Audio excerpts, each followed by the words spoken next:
Hey folks, this is Ben Yessel. How's it going? This is Ben Yessel. Um, I was just watching my watch later list. Uh, put this on. It was one of LA Beast's live streams from a little bit more recently, and got me going thinking about a few things I've been watching recently. Some of the things he was mentioning, and yeah. I have a few things to mention here, folks. Definitely, at least a few. Um, the first avenue of thought, I guess you could say, is that um, yes, there was something that happened in Jersey City involving the Black Hebrew Israelites, I believe, and uh, a Jewish synagogue, which you guys can check out if you want. Um, Let it be known, though, that the Black Hebrew Israelites, according to at least Richard Butler, I think that's his name, of the White Aryan Nations, according to him, the Black Hebrew Israelites are essentially the same as the White Aryan Nations or whatever. They're just black. So whatever, I mean, there's more to it than that. And if there's any subject I know about, it's Black Hebrew Israelites. I've seen quite a few of their videos in the past on YouTube, and they're not really essentially they're not really um, pro Africa or pro black in kind of a everybody from Africa. It's really a little bit more. It's a bit different than that. It's really more just West African and African American, and also a little bit of American Indian, Caribbean, Hispanic, I don't know, Polynesian, Jamaican. It's some folks that they feel like are just going to heaven, and others are going to hell, and the Black Hebrew Israelites do not care for Jews. But I didn't want to talk about that. But that's one of the things that Eli Beast mentioned, and one of the many reasons why he's not wanting to pay a lot of attention to the news as much, because it is a real downer and it makes him not happy, which is part of what I wanted to talk about a little bit as well. So because 98.1 King FM plays, that's what I listen to here in the Seattle area when I'm driving, is usually that classical station for a variety of reasons. Um, but because they do their pledge drives or their fundraisers or whatever it is, it gets annoying to hear that stuff. So I switched the station to oftentimes talk radio, and I have kind of pre-recorded on my car because the guy who had it before me was very conservative, and I'm that way as well.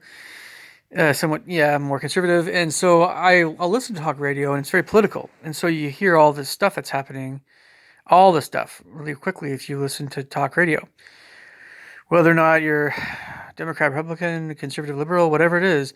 Yeah, and if you listen to a lot of that stuff and it's all the time, it will make you angry. So I think, and you'll be depressed and upset, and it's just not very healthy. It's good to get a snippet of it here and there.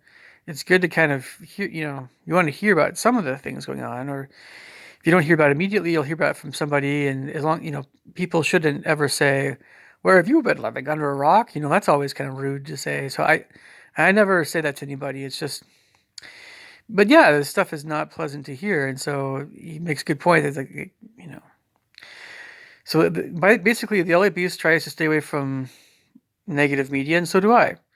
And he um, is sometimes apt to just watch a lot of other people's content, and so do I. And there are, I'm not trying to say I'm. What I'm trying to say is, yeah, there's some things that some of his trains of thought are similar to mine.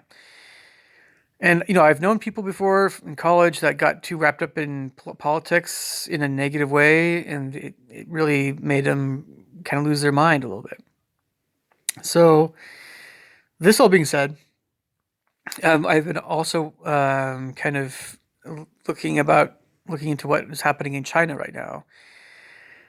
And this past year with the social credit system thing, right, and the Hong Kong protests, and something that is I've heard about that is going to, I think that's going to make them more a bigger deal economically more than the United States. And I just think it's a pipe dream. It's a pipe dream because there are some things that made China stronger over time, But those things really don't have anything to do with authoritarianism or China's brand of communism. It has everything to do with the Chinese people and what they're capable of doing. Yeah, it has nothing to do with Beijing's oppression. And so they're going to get rid of that government sooner or later. In their case, in China's case, it might be a bit later because the people themselves are great people, but the Chinese people are definitely, well, how can I put this? Um, yeah, they don't want to question their leaders as much. There's a lot more of a dutiful worker kind of thing going on in China, and it's not.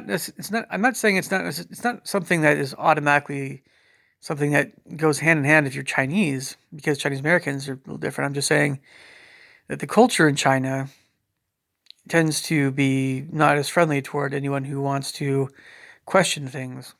That's for sure. And that's just the deal with communism. It's a deal, I don't know.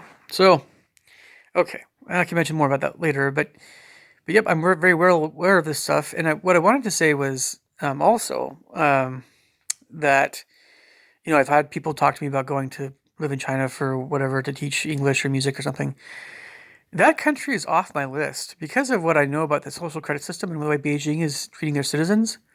I've heard some stuff that makes me just want to, if I, sat down with, I don't know what his name is, the president of China, I'd want to beat the crap out of him, just for what I've seen the last few days, which is going on in China. I seriously just want to kill him almost. I mean, that's how angry I am with the president of China. It makes Vladimir Putin look like an angel, which I know he's not. But just to give you one example of why I'm so angry with the president of China, he's putting pictures of the citizens of people in China, citizens of China. He's putting pictures of them in public who have low social credit scores. And he's making an example of them, basically humiliating them. And to the extent that people know that the person knows that they're on the boards, and he's saying, and people that know those people are going to say, "What? What?" So then he's scaring other people, and these people who have low social credit scores can't rent places. They can't do a lot of things. It goes beyond not being able to travel outside the country. He's talking about not being able to even have a place to live, and a bunch of other stuff. I can't remember offhand. I was like, oh, that sounds like a nice guy. Oh yeah, I'd love to go live in China and have that happen to me. No, I wouldn't. At this point, yeah, I've had it with China, or at least with Beijing. It's not China, it's Beijing. We all know this. Gosh, I shouldn't even have to mention that. I love the Chinese people. I hate Beijing government with a passion. So if I went to Asia to teach music or English or something like that, China is out. China is out. South Korea, Japan, Vietnam, Cambodia, whatever, those are all possibilities. Those are all still possibilities. South Korea sounds actually pretty awesome. Japan too. Okay, going on here a little bit. Some other stuff here. What I also wanted to mention was that in time, because we live in a day and age where there's so much going on that we're putting out online, everybody's putting themselves out there more or less online. A few exceptions. There's a lot more just kind of out there. What is increasingly going to happen, I think, is that, and everybody's worried about Google and having all their information and all this stuff. What does Google have information on? How can it hurt me? Well, everything from identity theft to money issues to them trying to manipulate advertisements. In the future, you'll be able to see stuff as like in iRobot, and Will Smith is walking down past them all. He's having all these advertisements come his way that are just advertising to him, right? So we're going to say, oh, that's definitely something that's going to happen in the future.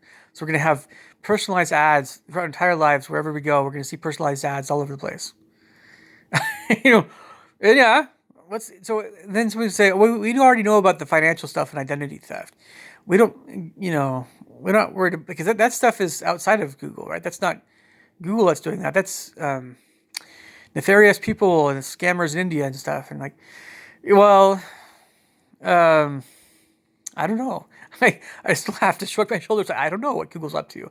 I just know that whatever they're doing, they have this information on everybody, and whatever it is, I don't know. I want to believe that nothing much will come of it, but I don't know. I just don't know. So I have to still give an ear to the people that have not so great things to say about this subject, and I have to say, well, you have a point, but I can't really disagree with you fully because I don't know. Similar deal with Illuminati, we get that right. Although, anyway. So, but oh yeah, it's Illuminati is just the big umbrella subject, I guess you'd say. But this idea of like personalized ads, have never seemed to me to be a big of a deal at all.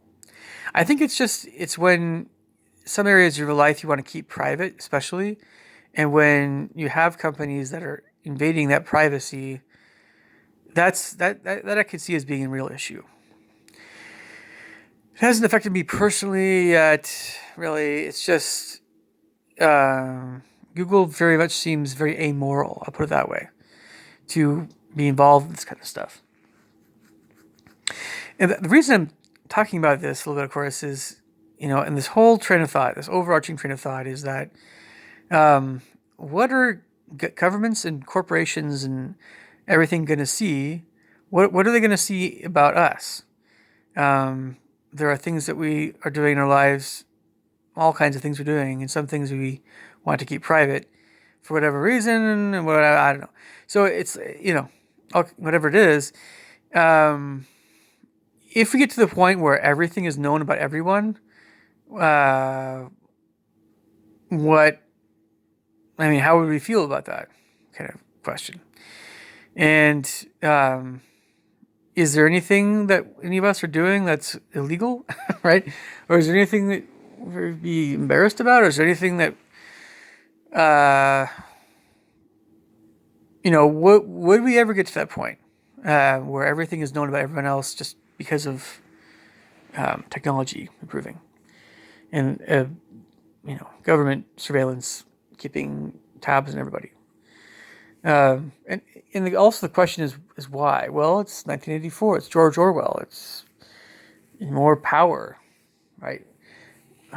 So if a government or governments, one world government has all the money, just think of this: if one group has all control of all the money, all the resources, and food, whatever, all the people, and all the propaganda, and they're the main source of what people are listening to believe in, and they're also in control of all transportation and law and everything. And if there's anything that's outside of this one world order, right, they're not as big of a deal in the world. Will we ever get to that point?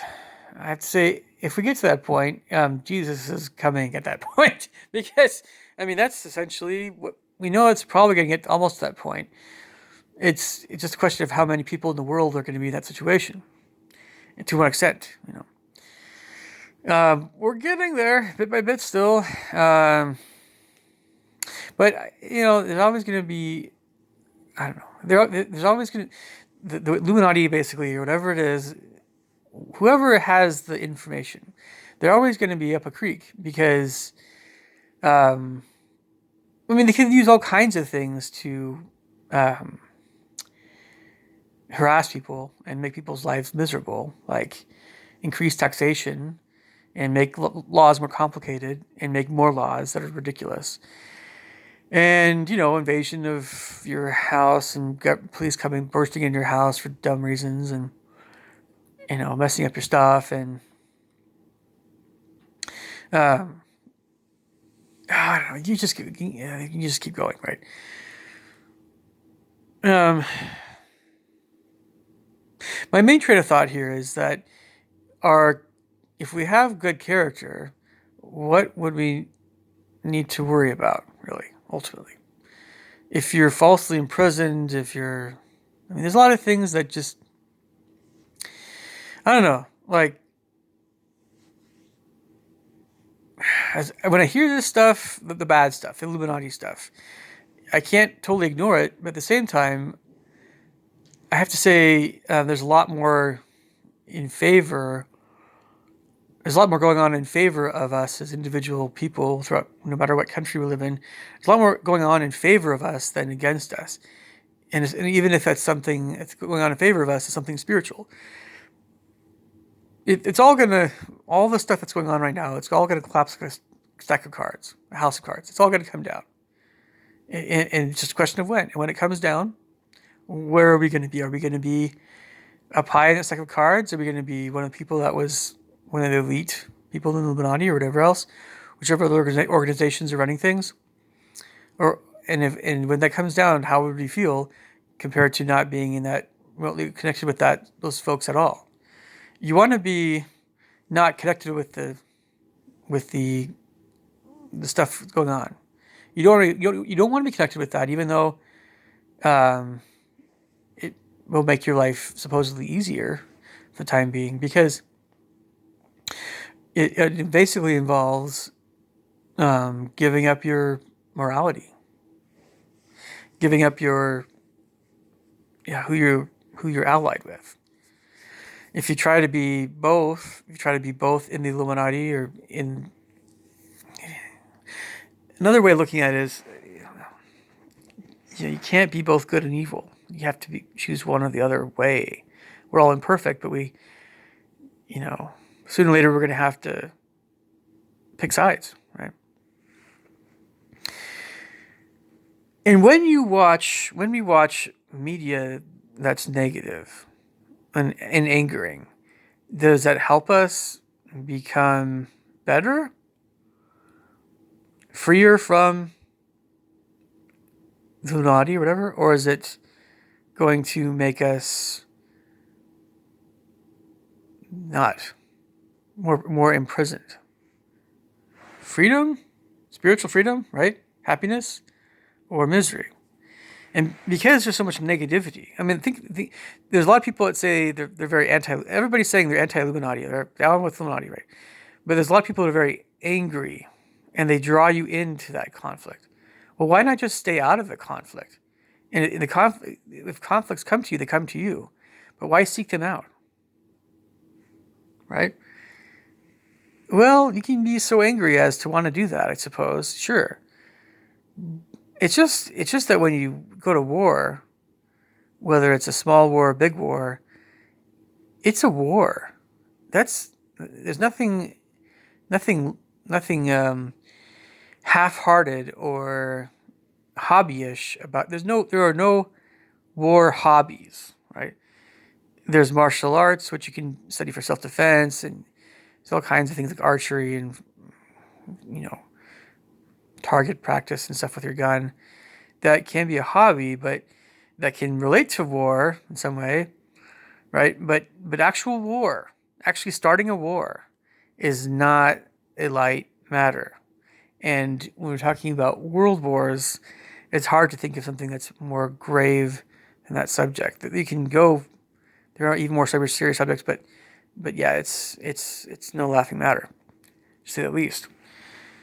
So again, just to sum up with this train of thought with this video, by all means, check out Ellie Beast's channel. He's got great things to talk about. Don't expect that you'll always agree with everybody that you subscribe to, and that's okay. We're all big boys and girls. Some of us just maybe being a bit more, whatever, experienced in life. And yeah, it's not good to be angry all the time. I've had people tell me this too. It's like you hear a little bit of it, and then you're like, oh, okay, I've heard enough, and then you switch to something else. And then YouTube, it's the same way. Which one of you on YouTube wants to keep watching angry stuff? If you watch one of these public freakout episodes, types of videos, you can see one of them, but do you actually want to see several of them? And at what point will you say, okay, if I've seen enough of these kinds of videos, I want to watch some cat or dog videos or something nicer. Sometimes, for a lot of you guys, I bet you it's going to be you'll only see one of them if you see all of these freakout videos. Yeah, and if you want to see more of them, maybe you really have an axe to grind and you're trying to release that tension and angst via seeing other people get all tense and angsty, and then you're like, yeah, yeah, yeah, But again, how many of these are you gonna watch before you're like, okay, I'm good. No, I don't want to watch any more angry videos. And, if you think of it psychologically, you can think of it spiritually, whatever it is. We're gonna get to that point where we're just like, yeah. And then here's another question. When it comes to politics, we're taught by sometimes our teachers, as I was in the past, you want to read the paper. You want to, okay, but some of that what you're going to read is going to be angering. Uh, do we feel guilty for not? Would we ever feel guilty for not trying to pay more attention to what's happening in current events? I think that this whole train of thought, what my public school teachers over in humanities, when they advise this sort of thing, I think what they were thinking of was more just knowing what's happening right now in the world, and you can look into it, but try not to be emotional about it. That's what they would say, more or less, about it. Think about it rationally. Well, whatever it is, there's some things that are so upsetting as to not be rational about it for a while. So that's the danger, is when you hear something like how angry I was with Chinese government, not the people, the government, right? It was so angering to me that I'm like, I think I've had my angering subject for the day. I don't want to think about it anymore. Would it have been better that I didn't know about this stuff? It's hard to say at this point, but I don't think, it's not a pleasant feeling to want to hurt somebody like the president of China. That's not a pleasant feeling at all. Is it a righteous feeling? Is it a righteous indignation? Sure, but I'm not God, and I'm not saying it's time to start another flood. But most importantly, I'm not God. So, like, whatever anger I have, it's not like God's anger that's perfected, if you believe in God and stuff. So it's just important to stay positive. It's important to, if you hear negative stuff, try not to dwell on it, my opinion, because it can make you a very angry person if you dwell on it, as I've mentioned before with some folks I've known in the past. All right. Leave me your thoughts and comments below. Catch you guys later. Take care. Bye.